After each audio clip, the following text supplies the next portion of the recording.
겹받침은 종성에는 자음이 몇 개밖에 못 오기 때문에 하나밖에 못 와요. 하나밖에. 그래서 둘 중에 하나는 없어진다. 겹받침 두 개 중에 하나는 탈락한다. 그래서 종성에 일어나는 탈락 현상이라고 얘기하는데, 우리가 자음군 했을 때 군은 뭐냐면 무리를 얘기하는 거예요. 무리 군자. 군단을 이루고 있습니다. 뭐 이런 겁니다. 네, 군집을 이루고 있다 이런 거. 무리라고 하는 말은 뭐냐? 두 개가 왔다 이런 거예요. 단순화되었다. 단순화되었다는 것은 복잡한 게 쉬워졌다는 얘기로 탈락했다를 얘기하는 겁니다. 그래서 자음군 단순화는 뭐냐? 자음 두 개 온 것 중에 한 놈이 없어졌더라. 그래서 단순화된 거더라. 그 얘기. 그래서 자음군 단순화가 일어났니 했는데 겹받침도 아닌데 일어날 리가 없겠죠. 겹받침인 것만 일어날 수 있다. 그거 기억하시고, 뒤쪽 자음이 요거를 퍼먹어일 때만, 이렇게 순서가 좀 이렇게 됐지만 원래는 퍼먹어일 때만 뒤에 걸 발음한다. 무슨 말인고 하니, 자, 겹받침 하나 써볼게요. 내 몫을 줘 했을 때 앞에 있는 기억 발음해야 돼요? 뒤에 있는 시옷 발음해야 돼요? 기억이죠. 왜? 우리가 모스라고 하지 않고 목이라고 하니까, 또는 못이라고 하지 않고 목이라고 발음하니까. 그죠? 그럼 왜 앞에 거 발음하는데 하면, 뒤에 놈이 피읍이나 미음이나 기억이 아니면 다 앞에 놈 발음해야 돼요. 뒤에 놈이 만약에 피읍이다 그러면 뒤에 놈 발음하는 거고, 미음이다 뒤에 놈 발음하는 거고, 기억이다 그럼 뒤에 놈 발음하는 겁니다.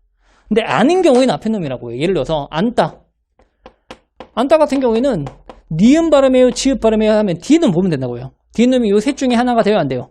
안 되죠? 자, 그러면 앞에 놈 발음하더라. 항상 제가 이렇게 그냥 얘기하면 예외는 항상 있습니다. 예외는 일반적인 경우고, 예외는 항상 있으니까 예외 갖고 뭐라고 하지 마세요. 그럼 너무 복잡해요. 예외는 나중에 천천히 따로 처리하는 거고, 일반적인 것만 먼저 다 배우세요. 자, 읽다 어때요? 읽다. 이걸 읽다라고 발음하시는 분도 계신데, 뒤에 게 뭐예요? 기억이잖아요. 그러면 읽다라고 해야 되는 거지. 예, 읽다라고 하시면 안 되는 거예요. 읽다. 요렇게 접근해야 된다라고 하는 거.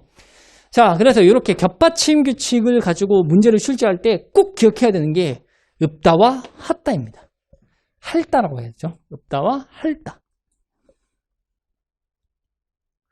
자, 읍다와 할다 같은 경우에는 어떻게 해야 되냐? 지금 한번 쓰고 갈게요. 일단 먼저 표기가 있으면 그거를 제일 첫 번째 해야 될 게 발음을 무조건 바꿔놔야 돼요. 그 다음에 두 번째로는 조건이 충족되면 자동으로 니은 첨가 헛된 겹으로 가야 된다. 헛된 겹. 니은 첨가 헛된 겹. 이렇게 그냥 외우세요. 무슨 말인고 하니, 자, 일단 먼저 나왔어요. 이렇게 표기가 나왔어요. 이렇게 줄 겁니다. 시험에서. 그럼 요렇게 표기만 줄 거예요. 그럼 내가 알아서 뭘로 바꿔야 돼요? 발음으로. 이걸 읽다라고 잘못 외우시면 안 돼요. 나중에 보시면 아시겠지만 뒤에 놈이 뭐예요? 피읍이죠. 그러니까 피읍이 발음되게끔 해야 됩니다. 리을이 발음되게 읽다라고 하시면 안 된다는 거예요. 아, 뒤에 놈이 피읍이네? 그러면 당연히 피읍으로 써야 되는데 피읍으로 발음될 리가 없잖아요. 왜? 헛받침 규칙 때문에. 그래서 비읍으로 바뀌어서 읍다라고 이렇게 쓸 수 있어야 돼요. 잘못 써가지고 읍다 이렇게 읍다 이렇게 쓰시면 틀립니다. 그거 주의하셔야 되고. 자, 이렇게 써놓고 난 다음에 니은 첨가. 혹시 여기 니은이 뭔가 새로 추가된 거 보이세요? 발음에서? 안 보이시죠? 두 번째로 헛받침 규칙 적용하면 됩니다. 헛받침 규칙. 어떻게? 자, 리을은 헛받침으로 발음될 수 있는 7가지 하나니까 냅둬요. 바꿀 필요 없어요. 근데 피읍은 헛받침으로 발음될 수 있는 7가지 중에 하나가 아니죠. 그러면 바꿔줘야죠. 피읍은 비읍으로 이렇게 바꿔주고 한번 헛받침 적용하고, 두 번째는 뭐냐면 여기 된소리 대기 있습니까? 된소리 대기. 자, 된소리가 있는 게 된소리가 되어서 보이죠? 여기 비읍에서 된소리 되었네 이렇게. 그럼 그걸 그렇게 적용해 주는 거예요. 아, 이거 이렇게 된소리가 되었네 이렇게 써주고. 됐나요? 마지막으로 여기 겹받침 있나요? 겹받침 있죠? 이렇게 겹받침인데 뒤에 게 비읍이나 하시면 안 되고 표기상을 보셔야 돼요. 표기상의 피읍이니까 뒤에 놈을 남겨서 읍다 이렇게 하면 되겠네. 이렇게 하면 우리가 원래 목표로 했던 게 표기 주면 알아서 발음 쓰고 숨어있는 음음 변동을 다 찾아낼 수 있다 이거예요. 알겠죠? 그러니까 의문론에서 반드시 지금부터 계속 연습해야 될 게 이거예요.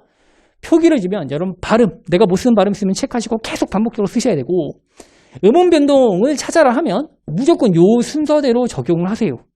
아시겠죠? 근데 저한테 문법을 안 배우신 분들은 이 읍다를 요렇게 겹, 홑, 된으로 바꿔서 외우고 계실 수도 있습니다. 학교에서 이렇게 배우는 경우가 굉장히 많아요. 다른 선생님도 이렇게 가르쳐 주시는 경우가 굉장히 많거든요.